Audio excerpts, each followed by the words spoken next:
Hello, everyone, and welcome to today's event. My name is Daniel, and I'm the Head of Enrolments here at Fourth Rev. It gives me great pleasure to welcome you today to our webinar, How to Change to a Product Design Career and Why It's a Good Idea. I'm excited to be your host today.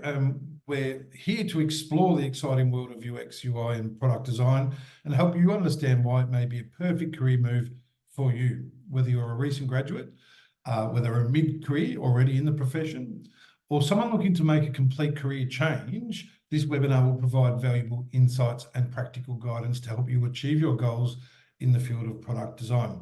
A little bit of housekeeping first. We love engagement, so feel free to throw a few emojis around, but especially if you have questions of our esteemed panel that I'm introducing shortly, please pop them in the Q&A function. We'll be monitoring that very, very closely.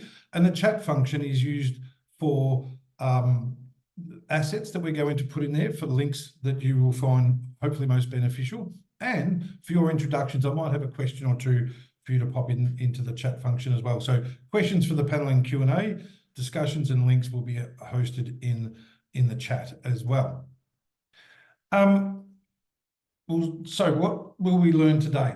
We'll start with an overview of the current product design landscape, exploring why it's an excellent career choice. Then we'll dive into what a product designer actually does, including the crucial roles of UX and UI in that process or in that role. We'll discuss how you can make the transition into this exciting field. Also explore the growing importance of AI in UX and UI product design. Finally, we'll look at how the King's UX UI product design career accelerator can help you navigate this potential career change and life decision that you may be embarking on, one in which we will take a great deal of empathy in supporting you with that. However, without further ado, it gives me great pleasure, firstly, to welcome our panel today. Hello, Carmel, Justin, Anna, and Zubair. Welcome, all of you. We all very much appreciate your time and insights in the discussion today. I might ask if you can do a quick intro, and I'll start with Carmel, if that's all right. That's perfect. Thank you. Hi, my name is Carmel Kelly. I'm a product designer at WorkVivo, an Irish startup, but we have been acquired by Zoom, so we are now WorkVivo by Zoom. Wonderful. Thank you ever so kindly. Zubair, welcome. Thank you once again.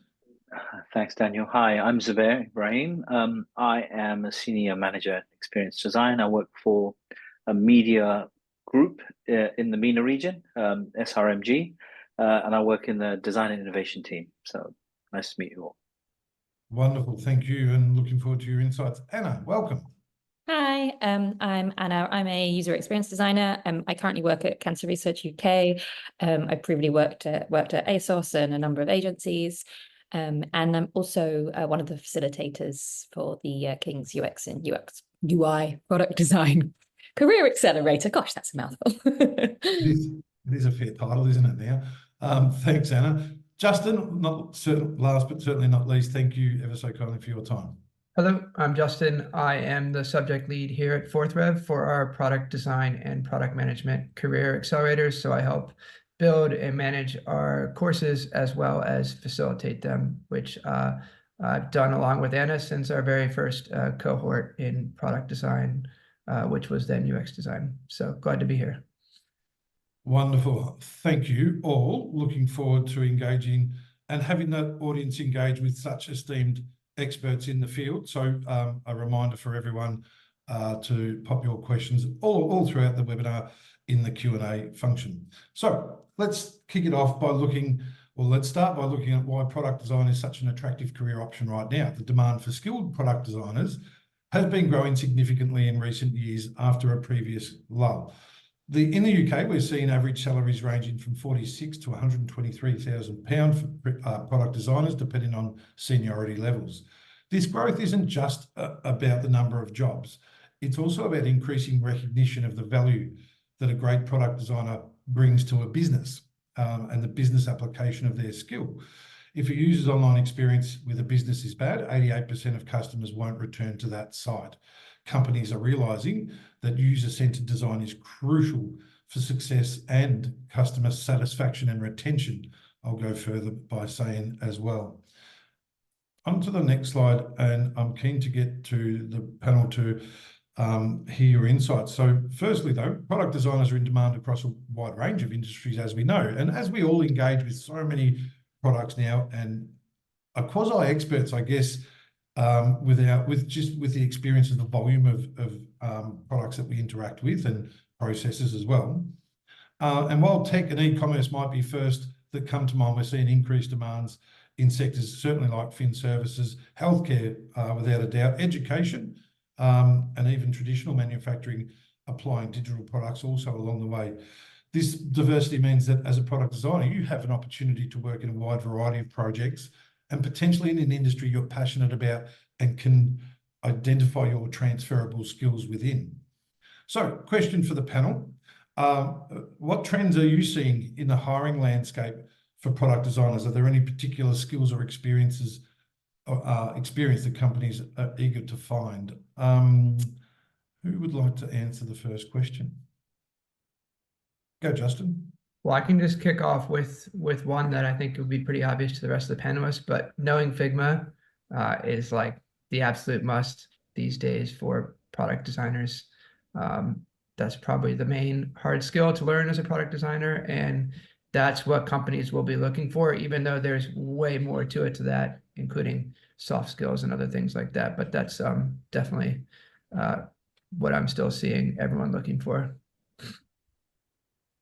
Yeah, I would agree with that, Justin. I suppose from our side, you definitely see a growing trend for startups and scale-ups looking for more product designers who have that almost a holistic skill set between the UX and UI, as opposed to looking for more specialist designers that would focus in certain areas. Yeah, definitely you want that designer to be able to change direction with the fast pace of the company. So we definitely are looking for those more overall designers. That's interesting, actually, and I guess for the benefit for the audience benefit, we might dive into what a product designer actually does. It's a great segue that you've provided, Carmel. In that, I guess, a product designer wears many hats, as we know. At its core, the role is about creating digital products that are both functional and delightful to use. This involves several key responsibilities: user research, understanding the needs, preferences, and pain points of your target users; wireframing and prototyping, creating low and high fidelity mock-ups of the product; visual design, developing the aesthetic aspects of the product interface; usability testing, ensuring the product is intuitive and easy to use; and collaboration, working closely with developers, product managers, and other stakeholders. What's crucial to understand is that product design isn't just about making things look pretty, it's about solving problems and creating experiences that truly work for users as well.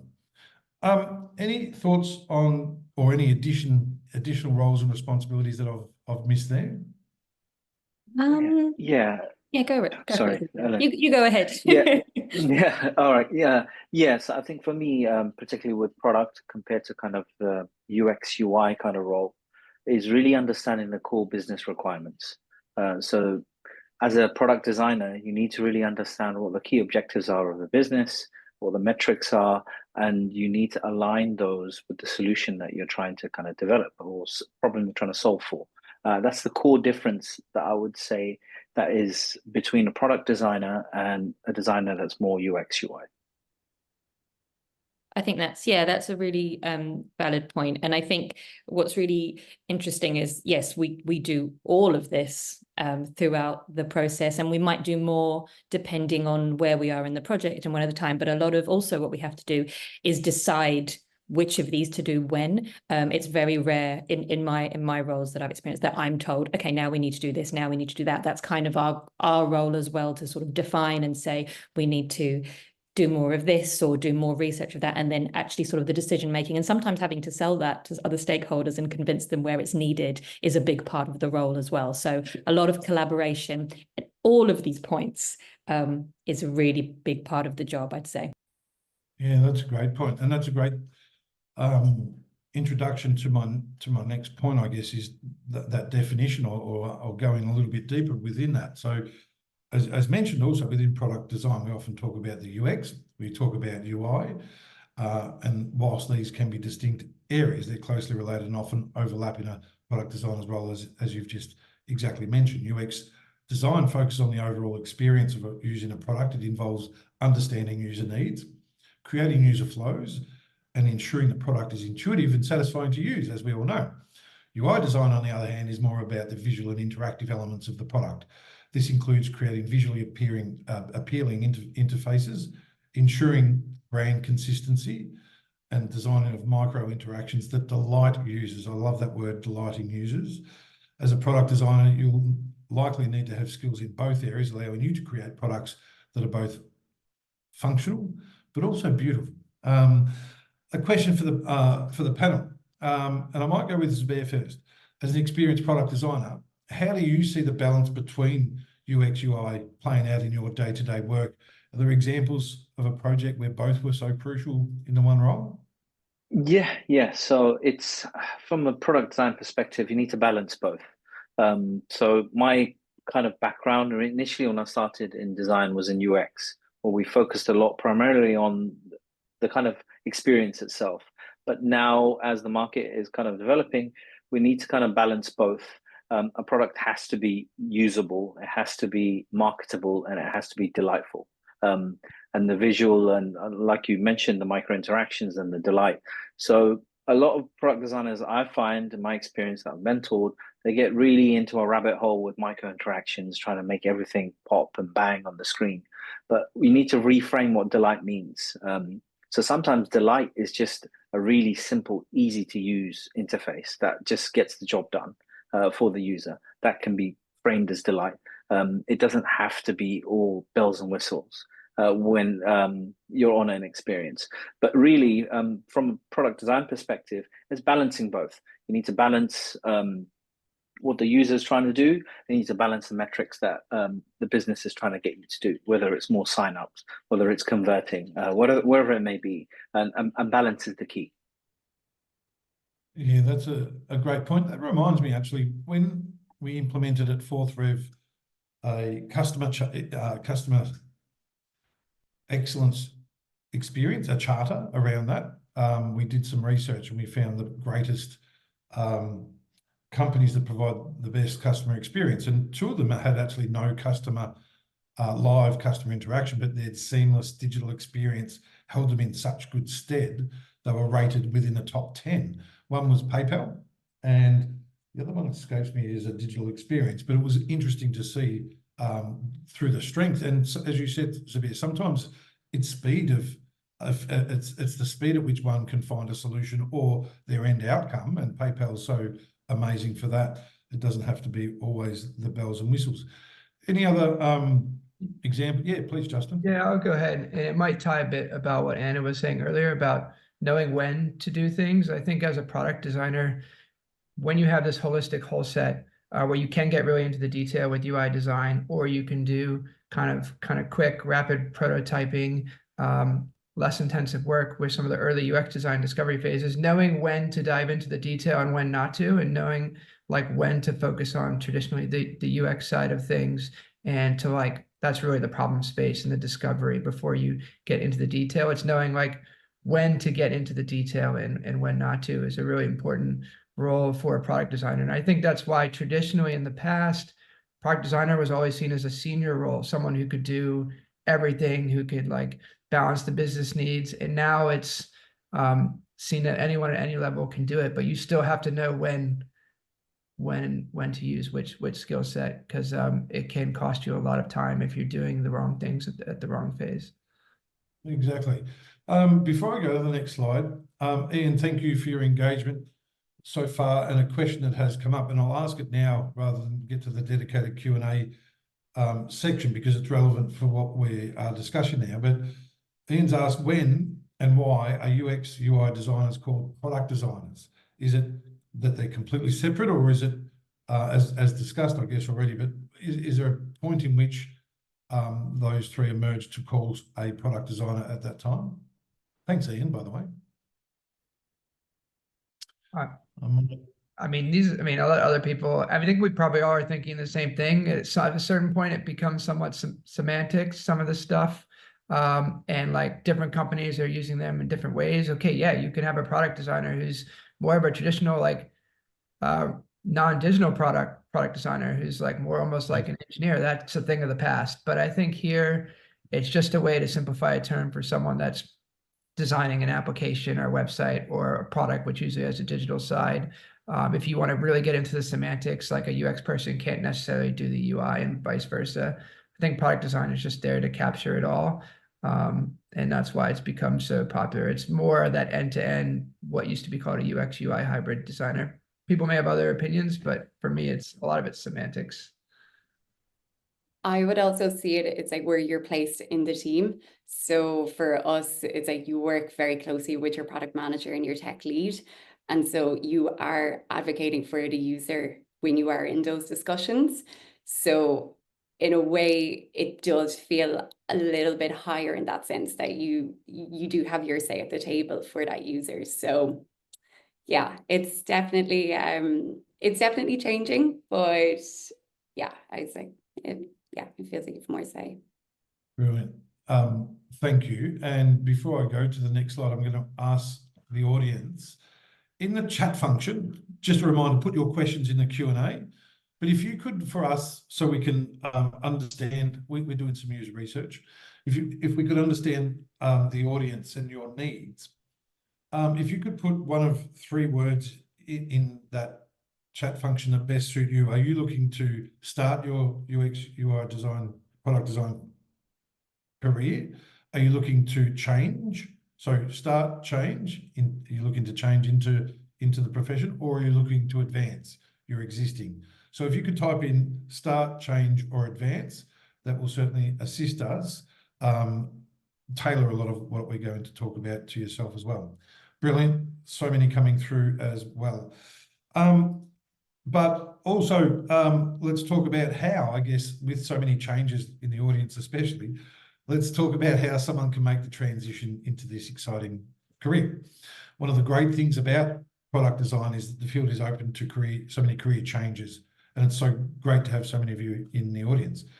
People come into product design from a variety of backgrounds. Some common paths include graphic design, web development, marketing, and even fields like psychology we see a great deal of, and that's also where the strength of this content lies through King's College London's input. It is invaluable, as that is their certainly one of their specialties that they're known globally for. What these backgrounds often have in common is a mix of analytical thinking and creativity. The key to making a successful transition is to focus on developing the core skills in product design and building a portfolio that showcases these skills whilst highlighting your transferable. This is where a comprehensive education and training can be obviously incredibly valuable. Essential skills to develop, I guess, and this is where we're going to hear a lot more from the panel. But on the next slide, we'll see to become a successful product designer, there are several key skills you will need to develop. User research, we've mentioned, learning how to gather and analyze user data, wireframing and prototyping, creating blueprints of your design that pop. Visual design, developing your eye for aesthetics and layouts. Usability testing, understanding and how to validate your designs with real users. Design software proficiency, mastering tools as has already been highlighted, tools such as Figma and Sketch, or Figma in particular. Understanding of HTML, CSS, this helps you communicate better with developers, and AI, generative AI literacy that we're going to touch on shortly. Microsoft reports that 66% of leaders say that they wouldn't hire someone without Gen AI skills like ChatGPT and Copilot. Developing these skills at this time in our juncture takes time and practice, but with dedication and the right guidance, it's absolutely achievable. I might ask, who should I ask this one to? It might be one for Anna or Carmel, and I've got one for Zubair coming up. But thinking back we'll start with Carmel first. Thinking back to when you started in product design, what skill or experience do you wish you had focused on a little earlier in your career? Definitely, it would have been data and analytics. Like it's definitely something that comes up again and again where we're trying to understand our users and how they're using the product. And sometimes user interviews, they're fantastic, they're so valuable, but sometimes it's not enough, where we definitely want to back up our design decisions with data. So like, I definitely wish I focused more on the hard skill of learning amplitude and being very confident using that. You learn it, absolutely, you do learn it, but sometimes you feel like you needed that information yesterday, so you are kind of playing catch up. Exactly. I might open that up for Zubair and Anna as well. Yeah, I think I think well, when I started out, what was I missing? I think, to be honest, a lot of the visual design stuff, because I didn't come from a visual design background, and I started in a UX architect role, but kind of moved into a more general product design role, and so learning those visual design skills, but also things like really there's a lot of detail to visual design that particularly sort of within sort of web design, accessibility, the tiny little nitty gritty that goes into kind of so much detail that I think I just didn't realize at the start when I started off that you could go down a black hole of really trying to understand real detailed UI design skills, which if you're interested in that, I think is really valuable skill to learn. Excellent. Last one, anything? I would agree with Anna. So when I first started out, my first role was a traditional UX role. So a skill that I really, if I look back, I'd focus on is visual design, because visual design is how you communicate with your stakeholders. And everyone on the panel would have been in those calls with stakeholders when you're showing a grey wireframe and they just can't visualize exactly what you're talking about. So being able to quickly mock up a visual mock-up really kind of helps that conversation move forward. So that's a skill probably that if I had to go back, I would definitely focus a bit more on. Brilliant. And the audience is in a great position when considering a change into the profession, that we're in a flux, a state of change with technology ever evolving as well. And that's where content and up-to-date content becomes, I guess, so important as well. But let's look into what that is now. Now, it's an exciting area that's shaping the future of product design in AI. And AI applications in product design, artificial intelligence is rapidly changing many industries, as we know, and product design is no exception. AI is opening up new possibilities for creating more personalised, efficient and accessible designs. Some key applications of AI in product design include automation, UI generation. AI can generate multiple design variations quickly. Personalisation, it can help obviously create user experiences that adapt to individual preferences. Predictive user behaviour. AI can anticipate user needs and actions, enabling us to predict and use that when carrying out our roles. Design system management. AI can help maintain consistency across large design systems. And accessibility improvements. AI can suggest improvements to make designs more inclusive. With the ability to visualize concepts in high fidelity much earlier in the design process, companies can elicit more precise feedback from customers as they work to fine-tune every element of the user experience. In product research and design alone, McKinsey estimates that Gen AI could unlock 60 billion in productivity. Whilst AI won't replace human designers, it's becoming an invaluable tool that can enhance our capabilities and allow us to focus more on strategic aspects and business application outcomes of the design process as well. We can expect AI to play, in the next slide, we can expect AI to play an even larger role in product design. We may see more advanced design assistants that generate entire user workflows based on simple prompts, or AI that can conduct and analyze research. However, it's important to remember that the core of product design will always be human creativity and empathy. I think that's very underrated. AI is a tool that can enhance our capabilities and not replace the skills for designers. Zubair, as someone working with AI in product design, can you share an example of how AI has enhanced your work? Yeah, so we actually develop AI products for within our group to help our internal teams. So we have a product that we've developed that helps journalists with kind of summarizing summarizing content, summarizing their kind of stories. So that's something that we have designed as a team and kind of developed to work as an internal tool. We haven't launched it yet, but I think the product itself is likely to be a B2B product that will go and help other kind of media organizations with kind of refining their workflows.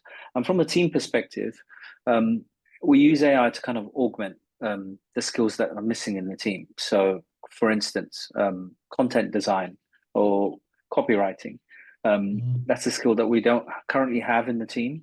So only yesterday we were kind of we were using kind of ChatGPT to kind of reframe some AI product naming for sorry, not product naming, some naming of sections on a website to kind of make them go from being a more functional kind of design to a more aspirational design. And just using ChatGPT and then refining the output, we were able to kind of really convey that message in the website that we're using. And then we use kind of AI, and it's not really kind of taking over the role, but really kind of help kind of ideation, particularly when we're running workshops and we need to summarize kind of post-it notes. So it's for us as a team, it's about not it being scared that it's going to take over our roles, but how can we use AI to kind of really focus and get things done quicker, or kind of help us with ideation? Brilliant. I'll open that up to the panel furthermore, but it's timely I mentioned that I'm a very mature man, as you can tell by the color of my hair, and I do recall the introduction of the internet, but also Microsoft Office suite of products, and the furor, which isn't dissimilar to now, not furor, the apprehension around job roles that it was, and I'll never forget that it was said that Excel will kill accountants. It's done anything but, obviously, and I think that what you've just said, Zubair, rings true, that it's an amazing opportunity to get ahead and use it to our advantage and understand where it can also assist in business and process efficiencies and the like as well, but also become experts and employable through the use of it as well. Kamal, Justin, or Anna, any further thoughts on, or how do you see the role of human designers evolving as AI capabilities grow, or any other AI examples that you're currently using? I'll start with Kamal. Yeah, so we definitely lean into it and make the most of it. So we use AI to transcribe our user interviews and to help identify key insights. It's just made our work so much more efficient because we don't need that second designer to be on that interview to be transcribing the notes for you, or you don't need to go and transcribe them afterwards. So in that sense, it's just made our work a lot more efficient. Again, there is elements that the AI won't pick up on, and that, so in that sense, we never ever fear it. We definitely lean into it and use it to our advantage. Excellent. Justin, any other examples or? Yeah, I was going to say it's definitely been used heavily on the research side of things, like even before Gen AI became really, really huge in terms of like analysis, sentiment analysis. And now with Gen AI, you can like build your scripts out like the framework really fast. In product management space, they do that with product requirement documents. It can really give you a head start on your work and your documentation. And I think one of the directions it's going with designers that I think makes people apprehensive is its ability to create like really good looking designs. And I think we will be able to rapid prototype in that high fidelity that Zubair was talking about, that you really need to communicate with designers much quicker. Already you can do this with some applications. So I see the industry really going towards this, and the product designer needing to have a strong understanding of good product design principles and guidelines, so that they know what's working and what's not. It will be a lot of first drafts, I think, done by AI and being like reviewed and edited and critiqued by the designer, much like is happening in the written content world today. So I do see that going more towards that. And some basic, really commoditized common experiences just completely being done by AI, like a calendar picker, for example. Absolutely. Anything, Anna, that you would like to add regarding usage or how you see the roles evolving? Yeah, I think there's I think that example of Excel is a really brilliant one because I think we're all sort of seeing the different ways we can use it. I think there's some really great examples from the panel, and I think it kind of, even though I sort of started off saying I wish I'd had those visual design skills, I've kind of learned that actually my soft skills and the knowing why and the when and the what to do are actually probably the most useful things in my career, and those cannot be replaced by AI. So using AI to sort of get some of those sort of quick wins and those sort of task-based things done, so you can spend more time on doing the right research and doing the why and the when, I think could be a really useful tool. It's almost like all roles in the. Well, I was just saying, it's almost like all roles in the product team, like from an engineer to the product designer, are going to gravitate almost towards a subject lead product manager type level where you're making really strategic decisions and reviewing and critiquing and improving. I think that will kind of merge towards that stage. Brilliant. A couple of things on that as well, and I'm going to ask the audience again as we're coming to now the Q&A session. Empathy. I mentioned it before. We still require so much of that in the business application of our products as we do the ethics, and when we design the Career Accelerator content in true collaboration with both King's College London and industry.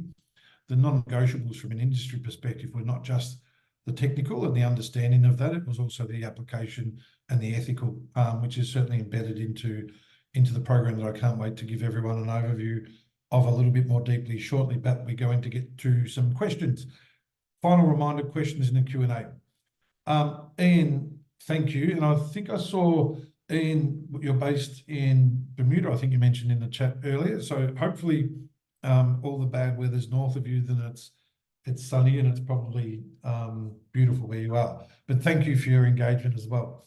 Ian's asked, actually, would you need any knowledge on coding languages? Understanding the possibilities of what you can do, like Flutter, for example. Who would like to answer Ian's question on the need to know coding languages as a UX UI product designer, or more as a stakeholder manager of people that may do?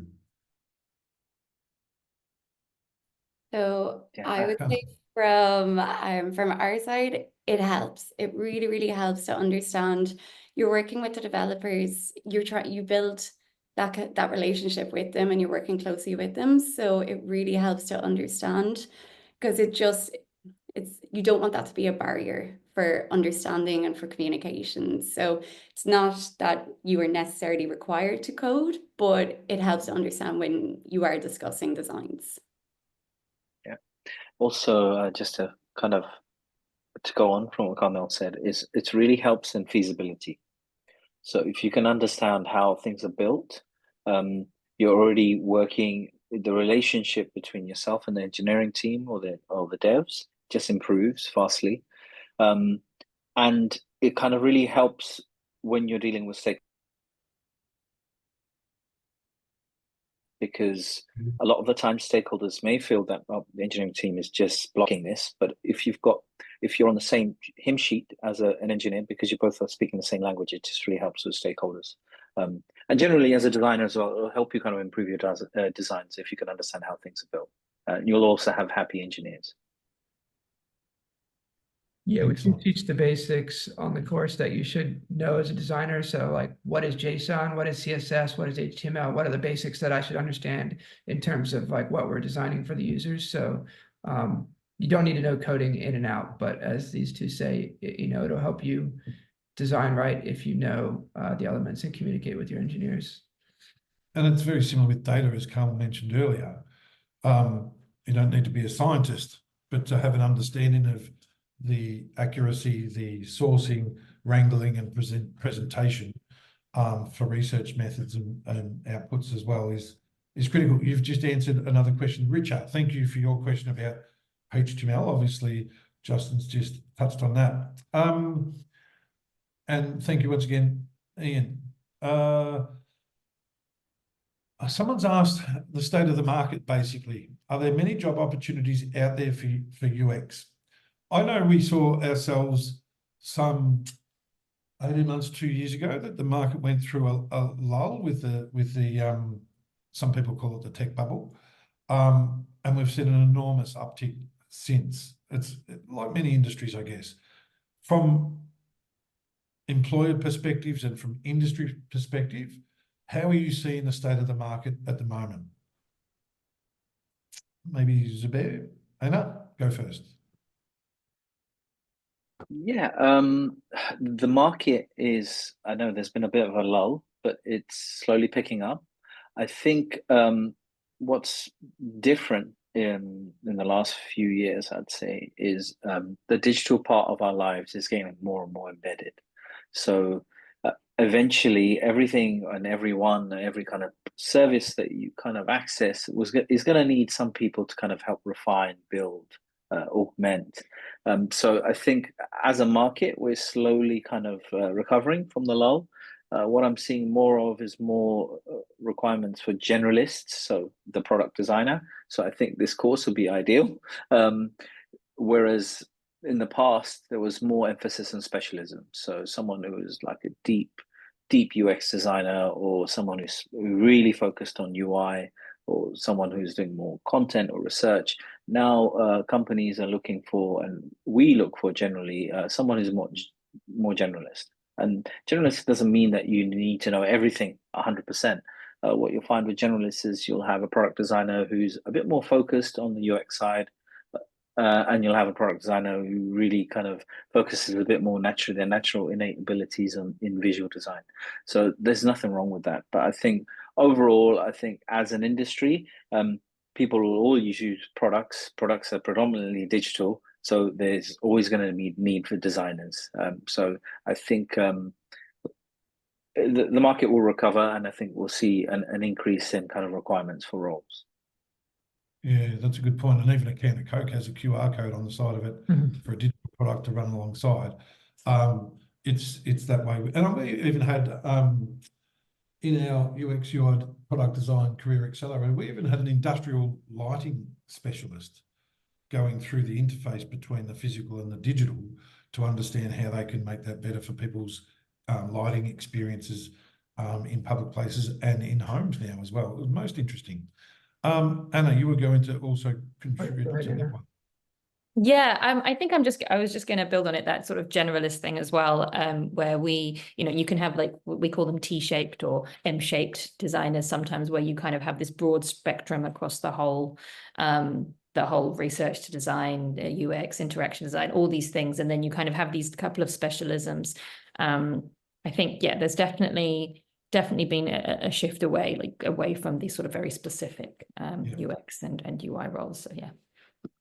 That's a good I point. was just going to touch on some of the data points for the product designer role, in particular in the UK. So what is great for those of you based in the UK is that Glassdoor is showing that 12.1% of all product designer jobs listed are for junior product designers, and that's like way ahead of other countries, which are around 2 to 6% when we look at the stats on Glassdoor. And so I know the majority of our learners are based in the UK. I think that's a comforting stat, because over the last few years, we've seen until recently, like, kind of a decline in junior roles as teams have shrunk. And I think now there is a growing demand for those roles, particularly in the UK. Perfect. That's really good to hear, and I should resonate with a number of the questions that we've got coming through. Thank you, everyone, for submitting your questions. We're going to get through some more. Some of the questions certainly relate to how do I make the transition. So I'm going to keep some of them back while I give an overview in a moment of the program, because a lot of that is going to demonstrate exactly how, especially with the career coaching, but also the relevance of the content as well. Ian's come in again. Thanks, Ian. Much appreciated. AI is going places and obviously evolving as Zubair is using ChatGPT to write copy. Does he feel AI will understand the tone and voice of a brand? How we wire, how a real copywriter works is about working with the brand designer to create an experience of the brand. Will AI be able to define a brand to write, etc.? I think there's a straightforward answer to this one, Zubair, but you're the expert on that. Yeah, so you'll be surprised what ChatGPT can do. That's all I'm going to say. So it's about using the tool. And for me, the reason why we use ChatGPT is to fill a gap and to start a conversation, because we don't have that specialism within the team. So that really helps us start that conversation. But I would say to Ian, try ChatGPT. So you can actually depends how you prompt. So if you prompt ChatGPT saying, can you write this piece of copy in the style of a particular writer, you'd be very surprised. So it's not about removing that specialism. It's about kind of augmenting the team and having a place to start. So a place to ideate from and that we build upon.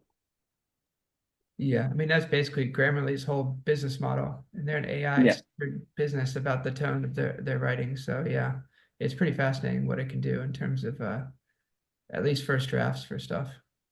And there's specialists in that area too. I think we were using copy.ai, I think recently, which has specialist brand and tone embeds that can be front-ended or can be put in there.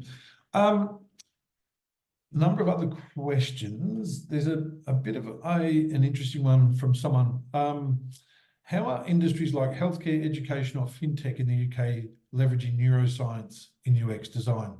Are there examples where neuro-based insights have led to measurable improvements in user engagement or satisfaction in these sectors? Does anyone want to have a go at that? Because I certainly have no idea. I wish we had our other facilitator, Judith, on the call, because this is like she has her own healthcare company. So this is definitely one for her. I don't think I have anything particular on this one. I guess the answer is yes. There are companies that specialize in that, and I think that's if that's an interest, then looking for those kind of companies with those particular sort of focus on that, they definitely do. Not my personal experience is I haven't seen it myself, but I know that there's a lot more of a focus on sort of neuroscience and the psychology and in some specific healthcare areas. So not an expert, but I'm sure if you looked into some specific companies and you looked at their requirements, they would have some detailed requirements there.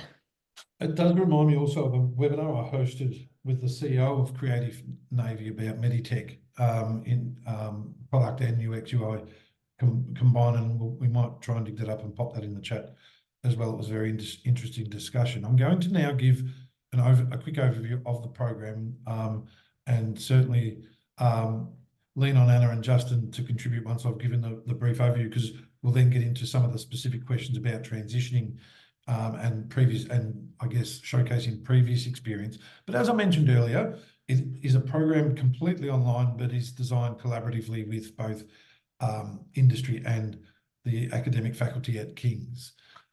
It is made up of 3 courses and 1 live industry-facing project at the end. 6 months online. Course 1, Understanding Users, runs for 6 weeks. You get a week's break. Course 2, Designing for User Needs, and Course 3, User-Centered Optimization. Before then, your learning outcomes then enable your participation in a live industry-facing project. So to frame that quickly for the audience, yourself along with 5 or 6 other high-caliber learners will meet with one of our partners, such as Sky or Creative Navy or many, many others, who will present to you a UX UI product design-related scenario or challenge. As a team, and applying the learning from your first 3 courses, you'll come up with innovative and tangible solutions to those scenarios, presenting your recommendations back to the client, if I can call them that, in a consultancy style presentation at the end. The benefit of that being numerous. Firstly, it's practical application in the real world. Secondly, it's great networking both with your peers more deeply, but also leaders of industry. And lastly, when you are going for your dream role as a career changer or an advancer, it is a much more powerful demonstration of your value to a prospective employer to relay your real experience within industry through the project, much more so than reciting an exam result could ever be. There are no exams in this program. We don't like them. We don't see a need for them. They're not productive. Instead, all throughout the program, your submissions, your projects and presentations help you create a very dynamic industry-based portfolio of evidence that every employee is going to value when shining. And we recently hosted an amazing webinar with one of our learners who got a role at EasyJet on the strength of her portfolio. And again, Sam might be able to find that one. Sorry for no notice, Sam, but that was a great webinar to see how the portfolio can be developed. It's about 15 or so hours per week. There is a blend of synchronous and asynchronous delivery, meaning that you get to meet weekly with the likes of Justin and Anna in synchronous sessions. And then there's the majority being asynchronous, meaning that you choose when and how study fits in with your life. Ensuring that we live up to the title of Career Accelerator, you're supported in a number of ways to accelerate your career. Obviously, there's the facilitators such as Justin and Anna and others. There's also a success manager who will help you with anything course related. And there's an additional executive style career coach. The career coaching element to all of our portfolio career work, and all the best with your new role starting next week. Sorry, I'm not sure where that came from. The career coach will run you through a whole program during the Career Accelerator, ensuring that you have the opportunity of highlighting your most valuable transferable skills. And there's some questions about that coming up that I'm going to answer, but also highlighting your new skills. They'll meet with you one-on-one monthly and go through strategies to help you achieve your intended outcomes sooner. Entry criteria is an undergraduate degree as a minimum, or 2 to 3 years of relevant work experience. And there's a lot of assets being posted in the chat regarding downloading brochures, booking a time with your enrolment advisor, who is going to take a very empathetic approach to your life decision, as I said earlier. The program fees are £6,000, including VAT and the coaching. And we do have payment plan options. You can get a reduction of £500 if you pay up front. We have six monthly payment plans, or even a 24-month payment plan via our finance provider in StepX. It starts on the 21st of October, following on, that's the start of onboarding. And we will have very limited placements of about 25 or 30, of which there's close to 20 already taken. We may look at taking some more on should there be a change of circumstances for others. The reason we do cap our numbers is for your learning experience first and foremost, and also our capacity to deliver the supports that you need. We're going to get into some questions, but from your perspective, Anna and Justin, how do you find delivering the content and being in turn inspired by some of the learner outcomes that you've witnessed already?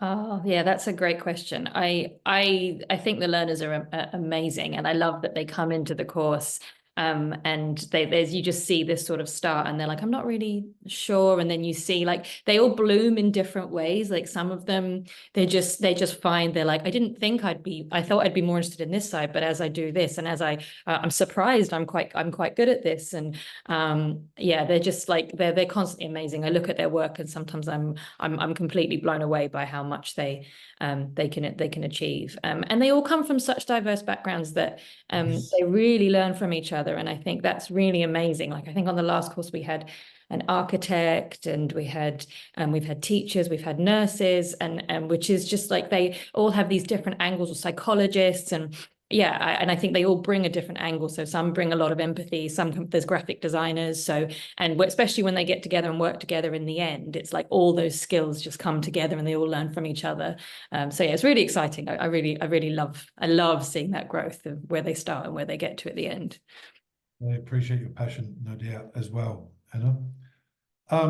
Justin, anything from your perspective regarding? No, I think Anna's pretty much covered it all. I think it is fascinating to see the different skill sets coming in. You'll have, so the way our courses work is the first course really focuses on the discovery, problem definition phase, and then we start digging into going from ideas to your wireframing to testing it. And then in course 3, we start digging into visual design, UI design, high fidelity prototyping, and communication with devs. And you see some people that are really great UI designers already, struggling initially with course 1 and then getting better as they progress. So you see other people doing really well in course 1 and they've never done designs before, and like course 2 is a bit of a struggle. And then by course 3, they're just like in course 3, for example, at the end, we have them do this 2-week or 1-week case study.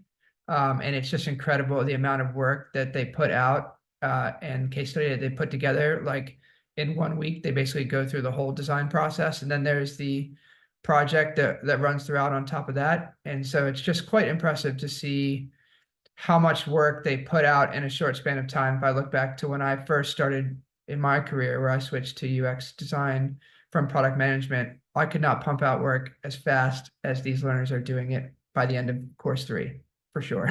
Not anywhere close. So it's very impressive. Carmel, there's a lot of questions in the chat regarding getting a foot in the door and how difficult is it to start this career or change from different backgrounds.